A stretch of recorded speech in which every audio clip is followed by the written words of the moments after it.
I was 17. When my parents bought a new house, they gave my room to my sister's boyfriend. My dad tossed my clothes into trash bags and said, "Time to grow the hell up. We're done babysitting a useless mouth to feed." My brother laughed. My mom looked me straight in the face and said, "He's more of a son than you ever were, at least he earns his keep." I just stared at them and said calmly, "I won't forget this. And one day, neither will you." 5 years later, I made a move they never saw coming. Now they're begging, "Please, come home." Time to grow the hell up. We're done babysitting a useless mouth to feed. That's what my dad said while tossing my clothes into black trash bags like they were rotting leftovers. No warning, no discussion, just garbage bags and humiliation. They had just moved into a new house, bigger, fancier, with room for everyone. Everyone but me. "He's more of a son than you ever were," my mom added, motioning toward my sister's boyfriend, Riley, who was already setting up his Xbox in my old room. At least he earns his keep. My brother Josh stood behind them, smirking. "Damn, dude, you getting evicted from your own family? That's a new low." I didn't scream. I didn't cry. I just looked each of them in the face and said, "I won't forget this. And one day, neither will you." I'm better. Evan Carter. 22 now, but I was only 117. When my own parents kicked me out to make space for what my sister's unemployed boyfriend. I wasn't a troublemaker. I wasn't a druggie.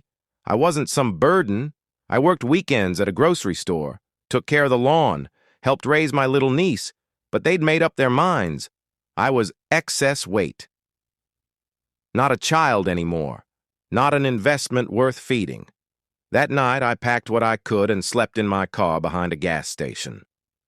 Dad, Ron, 49. Mechanic. Believes emotions are excuses. Always said, "Pain builds men, especially mine." Mom, Cheryl, 47. Worked part-time at a dental clinic. Master of the silent treatment and passive-aggressive advice.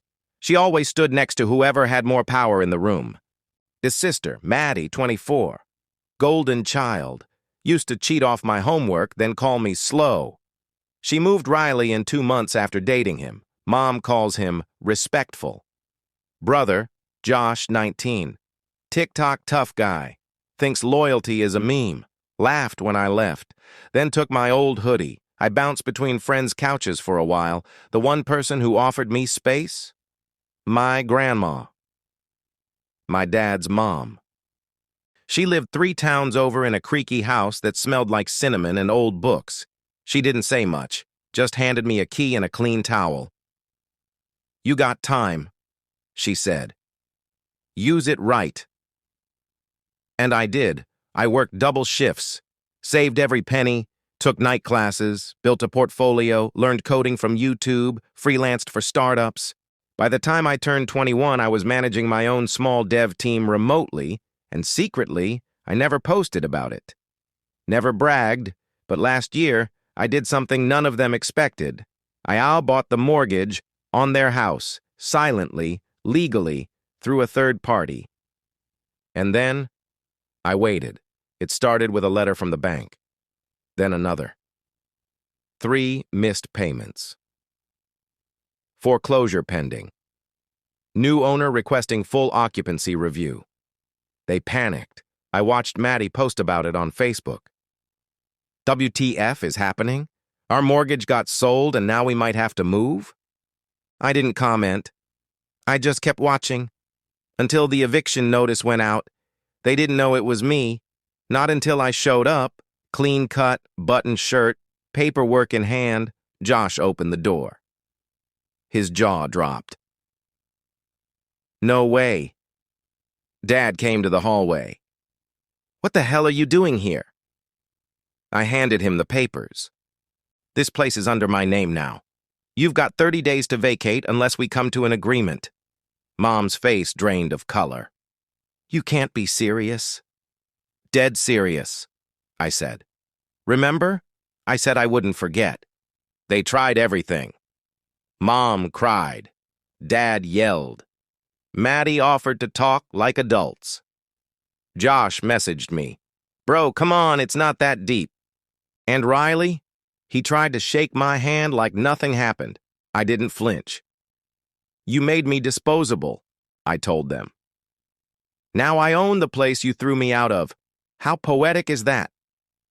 I didn't evict them, not fully. I gave them two options. Leave. Stay, but under a lease I wrote. Full rent, no special treatment, no negotiation.